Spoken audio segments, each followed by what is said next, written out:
Relationship stories. Am I the a-hole for refusing to be in the delivery room when my wife delivers? I know the title sounds bad, but it is not what it is. I, 30 male, have been married to my wife, 29, for 3 years. She got pregnant in January this year and I was overjoyed. But one day she struck with the bombshell, that the child wasn't mine. I was shattered. By then she was 6 months into the pregnancy, and I did not have the heart to make her go through the legal process of divorce.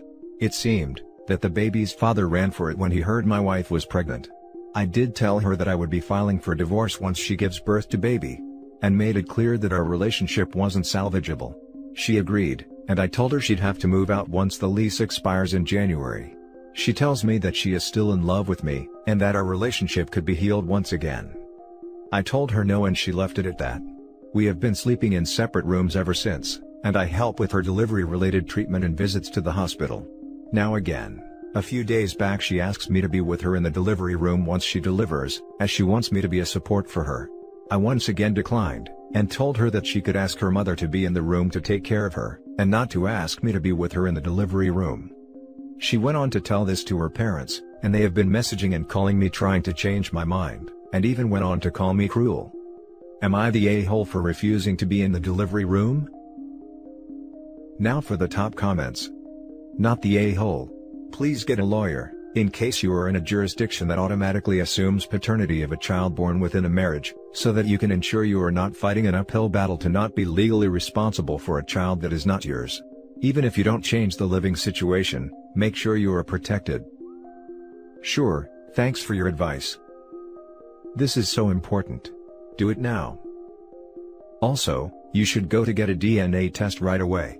They will absolutely do it in the hospital, and if she decides not to let you do a DNA test after, she could make you wait to get it court-ordered. Not the a-hole. Her parents and your wife are hoping that you bond with this baby, even though it's not yours, and thus, won't divorce her. It's a manipulation tactic. Came to suggest this. Poor form on their behalf. Why would he do anything to make this easier on her? Not the a-hole. If he's in the room, he will get caught up in it, and become attached. Not the a-hole.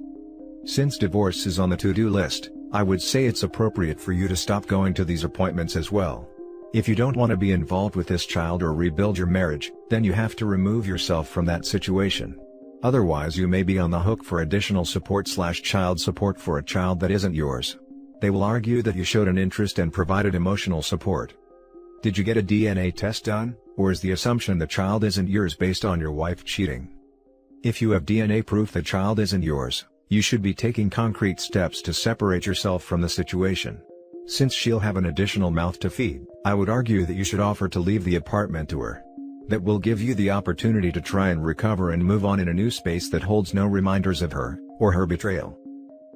Yes, I did after she confessed to me, and the child isn't mine. Here's OP's little update.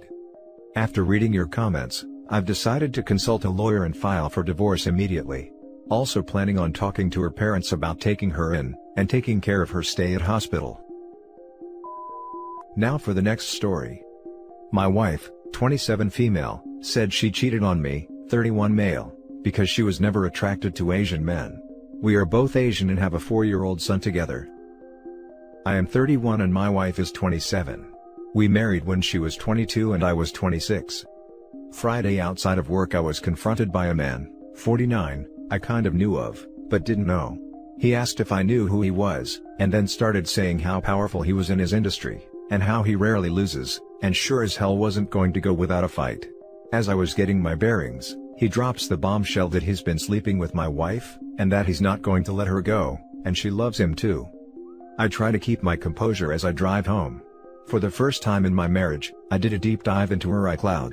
In it, I found a bunch of infuriating and disgusting text messages, such as him comparing his D size to mine, and saying that he's surprised an Asian man could have taken her first time. Then other texts, about how she could not resist white men. There were texts from him jealous that she had hooked up twice, with this other guy.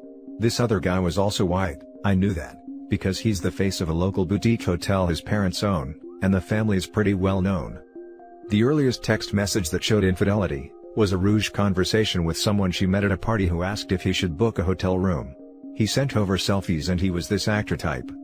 The worst part is her thanking him for really expensive gifts, and I realize she probably has a secret bank account somewhere. I go and pick up my son, and send him to his grandma's. My wife comes home and I confront her. She starts crying and saying that I'm the only man she's ever loved. That I was the father of her kid, and that she had built a home with me. And that she doesn't regret marrying me. It was the happiest day of her life.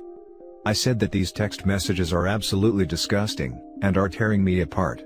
She first tried to say that he initiated most of those conversations, and the context of the messages was skewed. I asked what the heck does that even meant. She paused for a long moment, and said that he made her feel desired. That a lot of these guys love all her features and would say they were so obsessed with her, that they literally love any woman that looks remotely like her. And that they continue to influence various promotions, and helped her network, and increase her earnings astronomically.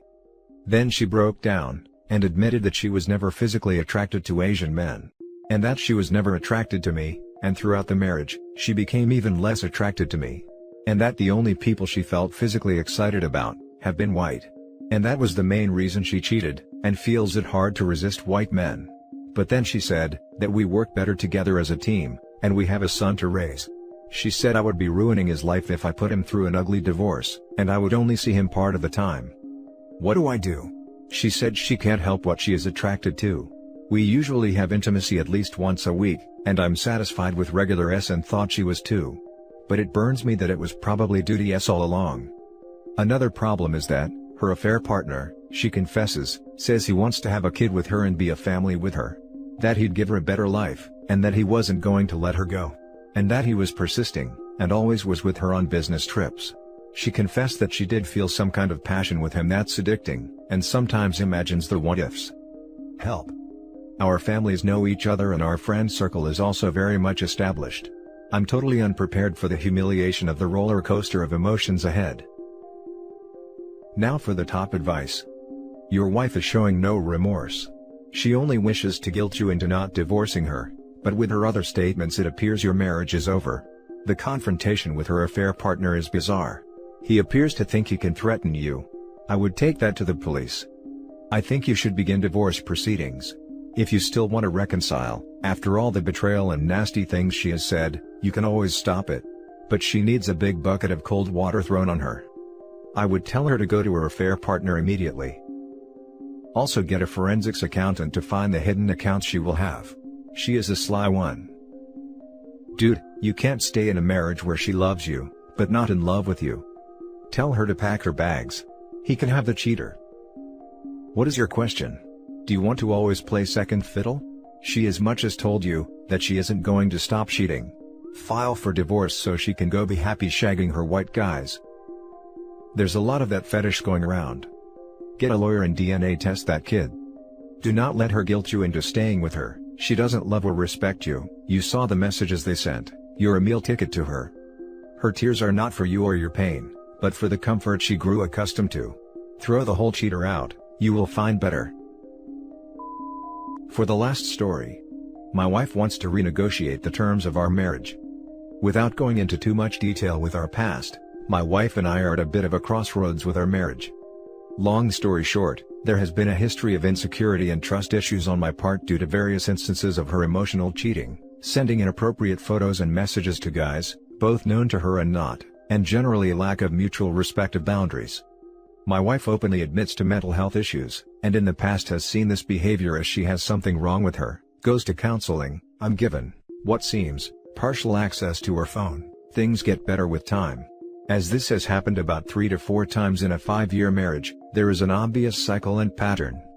While we, and only we, set the rules and boundaries for our marriage, we both went into this marriage with clear expectations around acceptable behavior, or so I thought. Her previous husband encouraged this side of her, and I made it pretty clear I wasn't up for it. I'm a pretty black and white kinda guy with old-fashioned values. She's a bit more spontaneous and gray with her thoughts and feelings. She recently asked if we could try a threesome. I said I'm not interested. We had a great run for about 18 months, but what's different this time is rather than her trying to fix something, her psychologist has asked if she'd embrace these thoughts and has asked if I would consider renegotiating what is acceptable. I've told her many times that there's nothing wrong with having fleeting desires, but she needed to be really clear on what is a need and a want. We sat down last night and talked over many things. She said she's thought about what her gray area looks like, and wanted to reassure me she does not want to open the marriage, does not want to sleep with other people, nothing physical with anyone. She does however want to feel less judged, but also know I'd be okay if she flirted with people to keep building her confidence. There were other things, but she feels she would only focus on telling me the things she won't do, as opposed to what she would. I wouldn't be privy to what those are. She then proceeds to tell me that she had 3 guys in the space of 2 months recently willing to sleep with her. Her reassurance here was that if she wanted out of the marriage she would have considered it, however on the flip side tells me she would never go through with it. She values everything about me as a person, values our marriage and children etc. Which lead her to this renegotiation. Considering my own personal history of being cheated on by my first wife, all of this has really pushed me to the brink. I'm struggling to see any benefit out of this that takes my needs also into consideration. All I see here is her trying to get me to accept this as who she is, and that her needs are more important than mine. I told her I'm not willing to stay married if it's purely out of comfort. I'm quite aware of the term cake eater, and I'm struggling to see how any of my needs are being put on the table. We're quite aware that no one can give anyone else complete fullness in their lives, but the difference is, I'm the type of person who just accepts it for what it is, whereas she has a need to fulfill any gaps. Would really appreciate any insight or ways I could calm my thoughts or ways forward. Couples counseling is one, however she's told me she needs to continue focusing on herself. There's likely more I could say, but we'll add more as needed. Now for the top advice. I would let that baby bird fly. Even if she manages to not cheat, emotionally or physically, for a year, there's likely to be another issue, and then another, and another. She is preparing you for her inevitable affair, by forcing you to accept her erasing the reasonable boundaries around your relationship. This is the first time I have recommended a preemptive divorce. But she deserves it. She is pulling out all the stops, including claiming her therapist is on board with this relationship-ending pact, to convince you to agree to explode your marriage. The best way to say no to an insane request from a mentally unwell spouse, who insists on nuking the relationship, is handing them divorce papers. You cannot reason a person out of a position they did not use reason to get into. She told me she's being treated for schema therapy. I know little about it, but had hoped her reasons for doing so was to correct bad behavior. Her entire tone has shifted since her therapist suggested it. Her view is now one of, what makes something right or wrong? I get it to a degree, but not in the context of bettering yourself to be a better wife. Some quotes. I'm tired of being the socially acceptable wife. Your needs are important as mine, but I'm not held accountable for them. A light switch has gone off in her head. She left her last husband for the same reason. He wanted her to pursue emotional connections with other men, and then he cheated on her. This is painful to read. Sorry that you are at this point. What your wife is asking is essentially a do-over. Life doesn't work that way. She wants to renegotiate your marriage to make it more convenient to rationalize her unacceptable behavior. Don't do it. Either you have boundaries, or you don't. If you do it this time, there will be a next time, and a next time. If her psychologist suggested this, then she needs a new psychologist. If you cannot live with her behavior, then the right thing is to end the marriage. I hope that it works out for you. Your wife has massive self-esteem issues. Seeking validation from outside parties is very common, but doesn't cure what is inherently missing internally for her. My perspective is she needs a new therapist to help her get to her lack of self-confidence. This is going to be very bad in the end for you mentally. What happens if the flirting she gets back from men no longer fulfills that need for validation, and she needs more validation? Does she renegotiate again, or does she do something she says she currently does not want to do, or worse? This sounds like a very slippery slope. This is the best answer. Self-esteem is an internal mechanism. Sure, it can be topped up from external sources, but the fixes are fleeting and require a constant top-up. Flirting is never harmless. It destroys her evaluation/commitment to OP. What happens if OP and SO are out on a date and her phone goes off? Does she wait till later? Or nip to the restroom to get her fix? What if she gets a guy that she is really into? OP is against an open relationship. What is being proposed is an emotional, open relationship. Hard no. Get another therapist. Edit. My big worry is that when the subject of open relationships or threesomes come up, it's usually because the wayward spouse has already got someone in mind, or is legitimizing retroactively already physically cheating, and wants to continue guilt-free. And that's it for this video, guys. If you have thoughts to share, leave a comment below. Don't forget to hit like and subscribe if you like this content. I'll catch you in the next one. Good day, everyone.